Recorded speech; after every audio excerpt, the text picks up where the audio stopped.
have 12 victims, and on the later this week, we'll be filing formal charges against him. That's our normal process. So the filing of formal charges by the district attorney's office will reflect 12 victims, and if more come forward, additional victims as well. On my final note, what I want to stress is this community has experienced too many tragedies: fires, floods, and mass attacks. But each time I've seen this great community respond with strength, resilience, and support for one another. I trust and hope that that will happen again now. That for the many members of the community who've come forward before to help one another, to support one another, to comfort one another, that will happen again today and in the weeks, months going forward. That once again our community will rally to restore peace and to bring support and comfort one another during this dark hour. As your district attorney, I want to remind the members of the media and the community that the defendant's innocent unless and until proven guilty, and the charges are merely allegations. I'm going to turn it over to the special agent in charge of the FBI, and then we're happy to take questions after each one of us is done. Thank you. Good afternoon. I'm Mark McCulloch, Special Agent in charge of the FBI's Denver field office. I want to provide a quick investigative update. The FBI has been here on the scene in Boulder for the past 24 hours, and we stand shoulder to shoulder with the Boulder Police Department and our partners. Their heroic and swift actions clearly saved lives. As mentioned, there were 16 unused Molotov cocktails within arm's reach of the subject at the time of his arrest. So there is no question that the first responders saved lives and prevented further victims from being injured. And I think the fact that we have both federal and state charges within 24 hours of this attack is a testament to the strength of the partnerships, the professionalism of the investigators, and our commitment to the community and to each other to pursue justice. We continue to support the victims, their families, and the greater community with personnel and resources. Our hearts go out to the victims, and we want you to know that we are committed to being here for you. Since 2 o'clock yesterday, more than 30 special agents, intelligence experts, and professional staff have deployed to provide forensic, investigative, and crisis management support, as well as additional resources are being surged from other field offices and at our headquarters in Washington, D.C., and they're on the way. While at this time it appears the perpetrator acted alone, we do continue to investigate all possibilities and pursue all investigative leads. If we uncover evidence that others knew of this attack or supported the subject in this attack, rest assured that we will aggressively move to hold them accountable to the fullest extent of the law. Since the investigation began 24 hours ago, the FBI has conducted 44 witness interviews. We've executed search warrants on vehicles, property, and digital devices. We've deployed our full evidence response team both to Boulder at the main crime scene and the execution of a search warrant at a residence tied to the subject in Colorado Springs.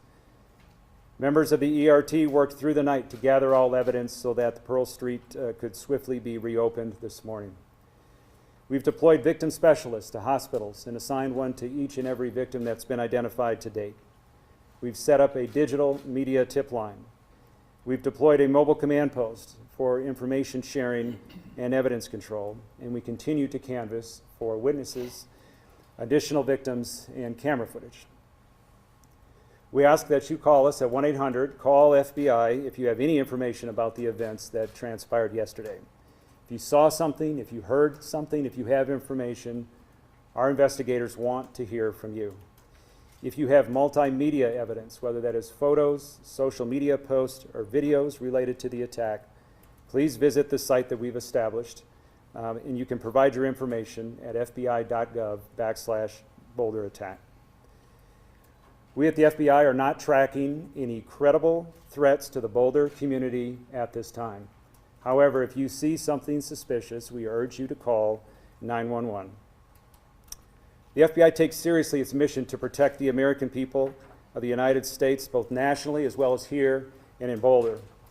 Hate-fueled acts of violence have no place in our community, and we will use every tool and resource available to hold those who commit such acts fully accountable.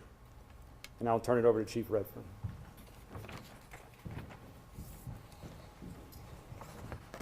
Thank you. Good afternoon. Again, my name is Stephen Redfern. I have the honor to serve as the police chief here in Boulder. I want to give a few updates from the city and the police department before we take some questions. So today, in the aftermath of this heinous terrorist attack in our city, I again want to start with thanking our partners. I think we've all alluded to the importance of partnerships. I can tell you, as I was rushing to the scene yesterday, one of the first or second calls I made was to the special agent in charge, because no matter what this ended up being, I knew we would need help. And once again, the FBI, all of our state, local, and federal partners have stepped up, and we are absolutely in a really good place for 24 hours into this investigation, in my opinion. Michael Doherty alluded to it, but the work that I've seen in this building and out on the street in the last 24 hours is remarkable. And every single person working on this investigation is doing their job above and beyond to bring justice to these victims, including the men that stand behind me here, and I'm grateful. The scene, as you may know, around 2 in the morning, we released the scene. So as of this time, we have no active closures in downtown Boulder. We have no areas closed off. We spent an extensive amount of time yesterday up until the early morning hours today with bomb dogs, our bomb squads, ensuring that there were no other threats in the area, and people were allowed after midnight to go back in, get vehicles, and businesses have been allowed to reopen if they so choose. I can tell you this morning I walked down Pearl Street with members of my team. I interacted with a lot of business owners, community out there, and the way I felt leaving there was I was heartened. I was heartened by the resilience of our community, the positive attitude that people had, the understanding of the inconvenience of yesterday with businesses having to close, and really I walked out of that thinking, we're going to be okay. Once again, as a community, we're going to recover after coming together. A little bit more on community. So we are aware of events this week. We're aware of things coming up in the next, we're looking 7 to 10 days out at other events, and we are going to ensure, along with our partners, that we have adequate coverage, law enforcement coverage, security at any event that's taking place this week. We want to ensure that people feel comfortable and safe in this community gathering and remembering what happened, as well as any other planned events that we have. We will be relying upon our partners, such as the State Patrol, to ensure that we have proper coverage where people can feel safe. Before this attack, we had the Boulder Police Department, the City of Boulder, had very strong relationships with our Jewish community. We even have an officer assigned as a Jewish community liaison with Boulder PD. Those relationships have paid off dividends during this attack, and I know going forward in the aftermath, we're going to continue to work with our community. I've been in contact via phone, email, and text throughout the day and last night with members of our Jewish community. Myself and the district attorney will be leaving shortly to have a meeting with community leaders from our Jewish community as well. The message there, the bottom line message, is we want everyone to feel safe. We will not condone these types of attacks and acts in our community. I will reiterate what was prior said. It is never an inconvenience for someone to call the police if they feel uncomfortable about a situation, if they see something odd, if they see a person acting in a suspicious manner. Let us come out and let us determine if there is some validity to people's suspicions. That's why we are here. So please call us if you see something. Literally, the old see something, say something adage applies here. Please call us if there's anything that's making you feel uncomfortable in the community.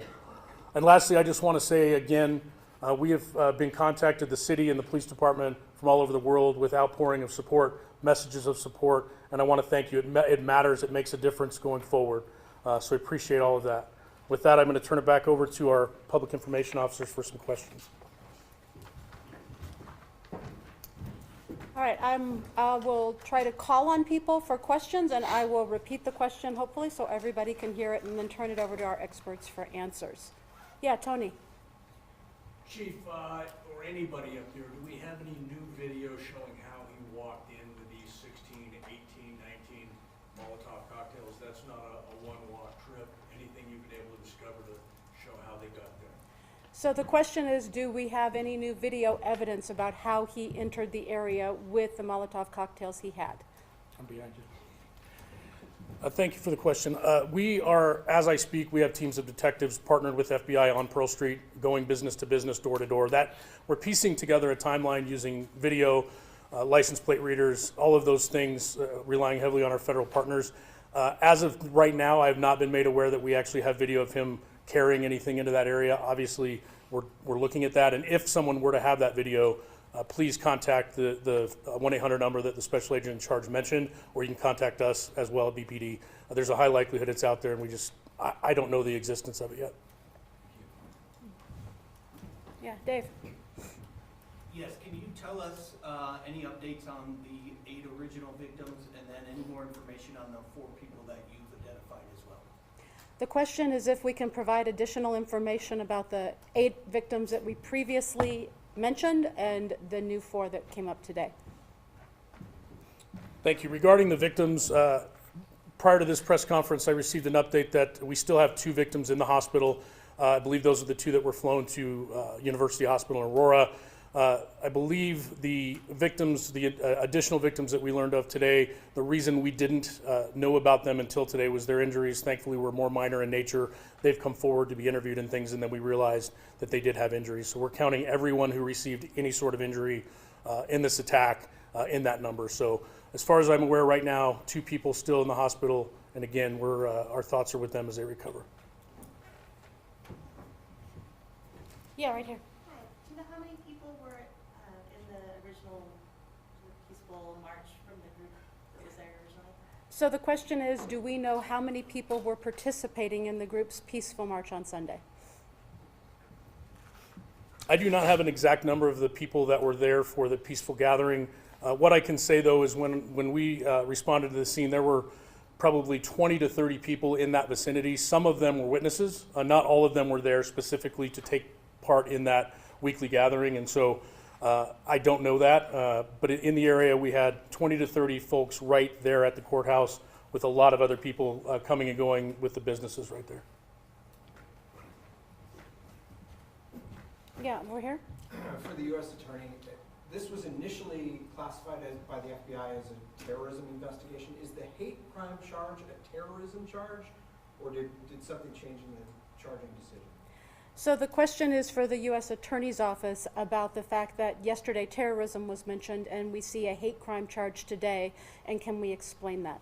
Go.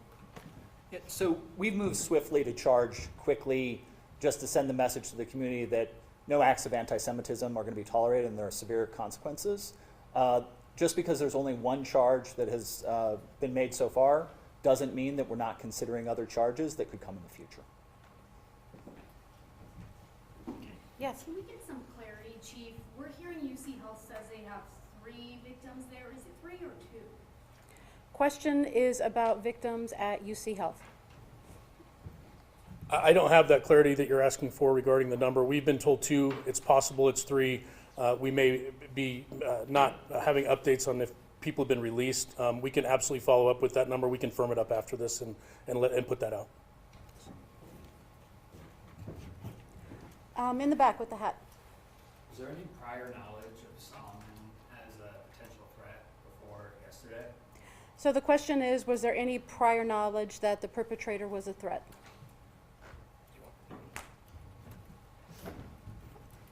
Regarding the suspect, obviously we're still looking into him, his whereabouts, all of that. He was not on our radar in Boulder. We had no prior contacts with him here. I can't speak to his criminal history. I'm not sure if the special agent in charge has anything to add, but this was not someone that we were aware of prior.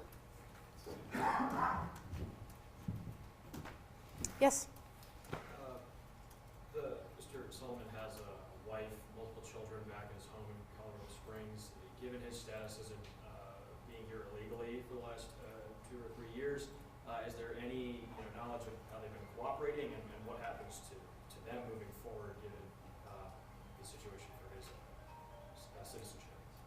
The question is about the suspect's family and their status and what might happen to them next. As far as the family, as I mentioned, we executed a search warrant at the residence in Colorado Springs last night, and the family was cooperative for that. Regarding their status, I would just defer you to the Department of Homeland Security. Sir, can you talk about what you were looking for and what you found in that search warrant? So it was part of this investigation. It's a logical part of our investigation to see if there's additional evidence there. Evidence was recovered, including digital evidence, and we're reviewing that now to determine, as the acting U.S. Attorney said, if additional charges are warranted down the road. Was he on your radar with terrorism task force, like as a person or as a potential suspect? So the question was the subject on our radar locally as part of our joint terrorism task force, and the answer is no. Okay, thank you very much for being here today. Those are all the questions we're going to take. One more. I was just curious about the incendiary. What are they made up of? Are you allowed to talk about what they're made up of, or how what is this actual devices that were used? Yeah, we'll answer one more. Sorry. So last question on the specifics on the incendiary devices. There were really two chunks of incendiary devices that were recovered. We've referred to Molotov cocktails, which are like glass jars with material in them that are combustible, flammable, like gasoline, and then a rag that's used with a fire to ignite them and throw them. In addition to that, it appeared he had a backpack for like a weed killer, but that contained flammable liquid in it as well. How many were used? All right, so later this afternoon, I can tell you that the U.S. Attorney's Office will have a brief news release that will be made public. We don't anticipate another large media briefing at any time in the future, but the prosecutor's offices, both the district attorney as well as the U.S. Attorney's Office, will have updates for the media as their cases proceed. And now at this time, our principals here do have another meeting to attend, as they referred to. So thank you very much for coming today.